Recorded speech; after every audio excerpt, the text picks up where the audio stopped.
British Columbia ਦੇ ਸੂਬਾਈ ਸਿਹਤ ਅਧਿਕਾਰੀ ਡਾਕਟਰ ਬੋਨੀ ਹੈਨਰੀ ਅਤੇ ਸੂਬਾਈ ਮੰਤਰੀ ਜੈਨੀਫਰ ਵਾਈਟਸਾਈਡ ਨੇ ਕੋਵਿਡ-19 ਅਤੇ ਤੇਜ਼ੀ ਨਾਲ ਪ੍ਰਸਾਰਿਤ ਹੋ ਰਹੇ ਓਮਿਕਰੋਨ ਵੇਰੀਐਂਟ ਪ੍ਰਤੀ ਸੂਬੇ ਦੀ ਪ੍ਰਤੀਕਿਰਿਆ ਬਾਰੇ ਇੱਕ ਅਪਡੇਟ ਪ੍ਰਦਾਨ ਕੀਤੀ। ਉਹਨਾਂ ਦੱਸਿਆ ਕਿ ਵੱਧ ਰਹੇ ਕੇਸਾਂ ਕਾਰਨ ਵਿਦਿਆਰਥੀਆਂ ਲਈ ਸਕੂਲ ਨਵੇਂ ਸਾਲ ਤੋਂ ਬਾਅਦ ਹਫ਼ਤਾ ਦੇਰੀ ਨਾਲ ਭਾਵ 10 ਜਨਵਰੀ ਤੋਂ ਖੁੱਲ੍ਹਣਗੇ ਅਤੇ ਜ਼ਰੂਰੀ ਕਰਮਚਾਰੀਆਂ ਦੇ ਬੱਚਿਆਂ ਅਤੇ ਵਿਸ਼ੇਸ਼ ਲੋੜਾਂ ਵਾਲੇ ਬੱਚਿਆਂ ਲਈ ਸਕੂਲ 4 ਜਨਵਰੀ ਤੋਂ ਖੁੱਲ੍ਹਣਗੇ।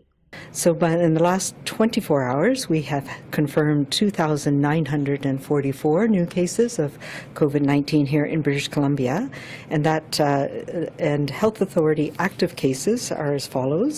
There are 5,462 in the Vancouver Coastal Health Region, 7,192 in Fraser Health, 1,363 in Vancouver Island Health Authority, 1,576 in the Interior Health Authority, and 431 active cases in the Northern Health Authority, for a total of 16,014 active cases who have been tested across the province. One of the other things, of course, that we have been watching carefully is our hospitalization rates for people with COVID, and that is at 193 people hospitalized with COVID-19 today, 66 of whom are in critical care or ICU. And since December 24th, we've had an additional 5 people who have died in British Columbia from COVID-19, bringing the total number of deaths from COVID-19 to 2,419. And as always, our condolences and our thoughts go out to all of those who have lost loved ones during this pandemic. So our primary goal is to continue the work to keep students learning safely in person for the remainder of this school year. The rapid emergence of the Omicron variant means that we have to ensure we have the foundations in place to keep our schools safely open. And that is why, as Dr. Henry has announced, we will have a phased approach for the return to school, with students returning to school on Monday, January 10th, staff returning to school next week on January 3rd and 4th. And this delayed start will allow public health and education time to assess the impact of the Omicron variant in our communities and on our education system. And it will also provide teachers, staff, and administrators time to prepare for students safely returning to class with enhanced safety measures. 2022 ਵਿਸ਼ਵ junior hockey tournament ਬੁੱਧਵਾਰ ਨੂੰ ਟੀਮਾਂ ਵਿੱਚ ਕੋਵਿਡ-19 ਦੇ ਕਈ case ਪਾਏ ਜਾਣ ਤੋਂ ਬਾਅਦ ਰੱਦ ਕਰ ਦਿੱਤਾ ਗਿਆ ਹੈ। ਇੰਟਰਨੈਸ਼ਨਲ ਆਈਸ ਹਾਕੀ ਫੈਡਰੇਸ਼ਨ ਦੇ ਪ੍ਰਧਾਨ ਲੁਕ ਟਾਰਡਿਫ, ਹਾਕੀ ਕੈਨੇਡਾ ਦੇ ਮੁੱਖ ਕਾਰਜਕਾਰੀ ਅਧਿਕਾਰੀ ਟੌਮ ਰੇਨੀ, ਹਾਕੀ ਕੈਨੇਡਾ ਦੇ ਪ੍ਰਧਾਨ ਅਤੇ ਮੁੱਖ ਸੰਚਾਲਨ ਅਧਿਕਾਰੀ ਸੈਮ ਸਮਿਥ ਨੇ ਇੱਕ ਨਿਊਜ਼ ਕਾਨਫਰੰਸ ਵਿੱਚ ਇਸ ਬਾਰੇ ਜਾਣਕਾਰੀ ਦਿੱਤੀ। Thank you all of the participants for being here today to discuss and deliver on a very tough message on a very tough day. I can tell you that on December 15th, 10 teams were in Red Deer and Edmonton, prepared to participate in the World Junior Championships for 2022. We arrived here under one guise, and that was to enhance the sport through a great competition that has become the World Junior Championship on an annual basis. We arrived with everyone understanding and agreeing to safety protocols that would keep everyone just that, safe and in a position to participate daily to the best of their ability. We have managed this every step of the way as best we possibly can, and as we should, have paid very close attention on a daily basis to the medical expertise of our internal people to understand better where we were going with respect to Omicron and how it might have an effect on our tournament. December 15th, fast forward to today, is 2 weeks, and many things have changed. And we have done everything we possibly can to keep pace with Omicron and identify with further policies and procedures that keep our athletes safe.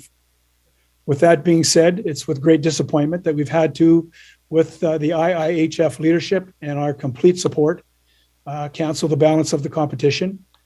But I can only suggest this.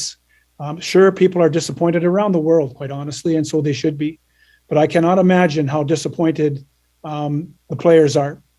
Those have worked tirelessly to put their best foot forward as an individual, as a team, and ultimately as an event. With that being said, it is with a heavy heart that we identify with their disappointment for sure.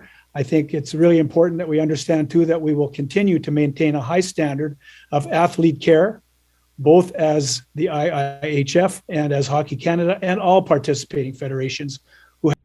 Manitoba ਦੇ ਮੁੱਖ ਜਨ ਸਿਹਤ ਅਧਿਕਾਰੀ doctor ਬ੍ਰੈਂਟ ਰੋਸਿਨ ਨੇ ਚੱਲ ਰਹੀ ਕੋਵਿਡ-19 ਮਹਾਮਾਰੀ ਪ੍ਰਤੀ ਸੂਬੇ ਦੇ ਜਵਾਬ ਤੇ ਇੱਕ ਵਰਚੁਅਲੀ ਅਪਡੇਟ ਪ੍ਰਦਾਨ ਕੀਤੀ। ਉਹਨਾਂ ਕਿਹਾ ਕਿ ਪ੍ਰਾਂਤ ਵਿੱਚ ਹਾਲ ਹੀ ਦੇ ਦਿਨਾਂ ਵਿੱਚ ਕੋਵਿਡ-19 ਕੇਸਾਂ ਦੀ ਰਿਕਾਰਡ ਗਿਣਤੀ ਦੇਖੀ ਗਈ ਹੈ। ਇਸ ਦੌਰਾਨ ਪ੍ਰੀਮੀਅਰ ਹੀਥਨ ਸਟੀਫਨਸਨ ਅਤੇ ਡਾਕਟਰ ਰੋਸਿਨ ਨੇ ਬਹੁਤ ਜ਼ਿਆਦਾ ਛੂਤ ਵਾਲੇ ਓਮਿਕਰੋਨ ਵੇਰੀਐਂਟ ਦੇ ਪ੍ਰਸਾਰ ਨੂੰ ਹੌਲੀ ਕਰਨ ਦੇ ਉਦੇਸ਼ ਨਾਲ ਸੂਬੇ ਅੰਦਰ ਸਖਤ ਪਾਬੰਦੀਆਂ ਦਾ ਐਲਾਨ ਕੀਤਾ ਹੈ। We're continuing to see increased number of COVID-19 case numbers. Since Monday, we've reported 1,772 new cases. And so this has increased the demand for testing, which has in turn increased the wait time for both at the test collection sites as well as the wait times to receive a test result. So we still have that backlog. We have about 10,700 cases still in that backlog. So the numbers we report are definitely an underestimate of the amount of transmission that we're seeing right now. So we have been deploying rapid antigen tests at several of the COVID testing sites over the last several days. This is going to be expanded over the next couple of days throughout the province. And only those that have that positive test on the rapid test will return for the PCR. And so this will help with that backlog, help with some of those wait times.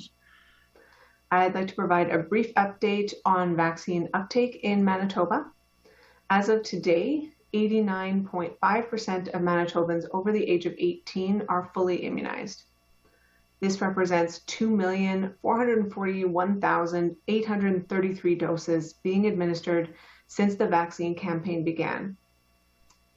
More than 234,000 Manitobans have also received their third dose of a COVID-19 vaccine. A few key points to note on eligibility for third doses. All adults aged 18 or older who are 6 months after their second dose can receive a third dose of the COVID-19 vaccine. These are available at any location that offers the vaccine. In response to the rapidly increasing transmission of Omicron, however, the timeline between second and third doses has been shortened for some individuals. So that's anyone who is aged 50 or older, or those who are aged 18 or older and live in a First Nations community, who received their second dose at least 5 months ago. These individuals are now strongly encouraged to receive their third dose as soon as possible. The 6-month time frame between second and third doses continues to be recommended for most other Manitobans. Individuals who are moderately or severely immunocompromised or have travel plans to a destination that only accepts certain vaccines or a specific combination of vaccines still require a prescription to receive their third dose earlier than 6 months or earlier than 5 months if they meet the criteria noted earlier.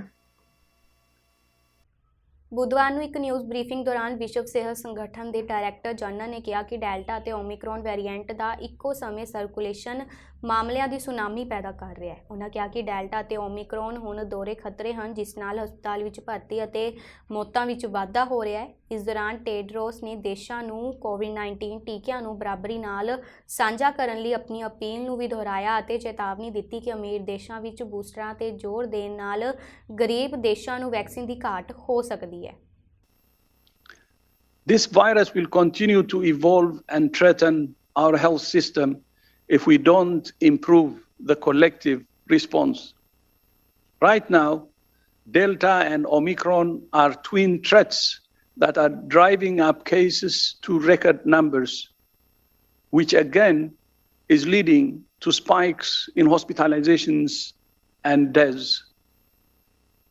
I'm highly concerned that Omicron, being more transmissible, circulating at the same time as Delta, is leading to a tsunami of cases.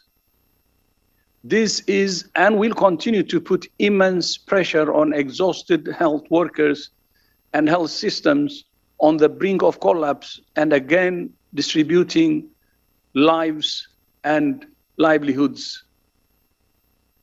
The pressure on health systems is not only because of new COVID-19 patients requiring hospitalization, but also a large number of health workers are getting sick themselves. The unvaccinated are many times more at risk of dying from either variant. Omicron is moving so quickly. In addition to vaccination, public health social measures are also needed to stem the wave of infection, protect health workers and systems, open up societies, and keep children in school. I welcome innovative solutions to reaching vulnerable communities that have not received vaccination yet, because the primary doses are the most important for people to develop immunity. Bottom-up micro-planning with strong community engagement and mobile vaccination teams, which have been highly effective in ridding most of the world of polio, are another way to get vaccines to the hard to reach. WHO will support countries as they look to improve access to COVID-19 tools and catch up with routine immunization.